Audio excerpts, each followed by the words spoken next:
গণিতে স্নাতকোত্তর, বিএড ডিগ্রিও রয়েছে, তবু পেশা অ্যাপ বাইক চালক। সম্প্রতি এক তরুণীর সঙ্গে এমনই এক চালকের কথোপকথন ভাইরাল হয়েছে সোশ্যাল মিডিয়ায়। একটি পোস্ট ঘিরে শুরু হয়েছে বড় প্রশ্ন, পড়াশুনো করলে কি নিশ্চিত ভবিষ্যৎ? কাজ থেকে বাড়ি ফেরার পথে বাইক বুক করেছিলেন এক তরুণী। যাত্রা পথেই শুরু হয় আলাপ। চালক জানতে চান তিনি কি কাজ করেন। উত্তর শোনার পর নিজেই জানান তিনি গণিতে মাস্টার্স, বিএড সম্পন্ন করেছেন। 5-6 বছর ধরে সরকারি শিক্ষকতার পরীক্ষার প্রস্তুতিও নিয়েছেন, তবুও মেলেনি চাকরি আজ পর্যন্ত।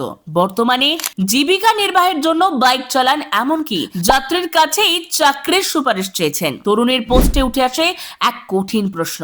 আমরা ছাত্রদের বলি মন দিয়ে পড়তে, ডিগ্রি নিতে, প্রতিযোগিতার জন্য প্রস্তুতি করতে, কিন্তু সবকিছু করেও যদি কাজ না মেলে তবে সেই শিক্ষিত তরুণদের ভবিষ্যৎ কোথায়? ঘটনাটি শুধু একটি ভাইরাল পোস্ট নয়, এটি বর্তমান চাকরির বাজারে এক বাস্তব কঠিন চিত্র।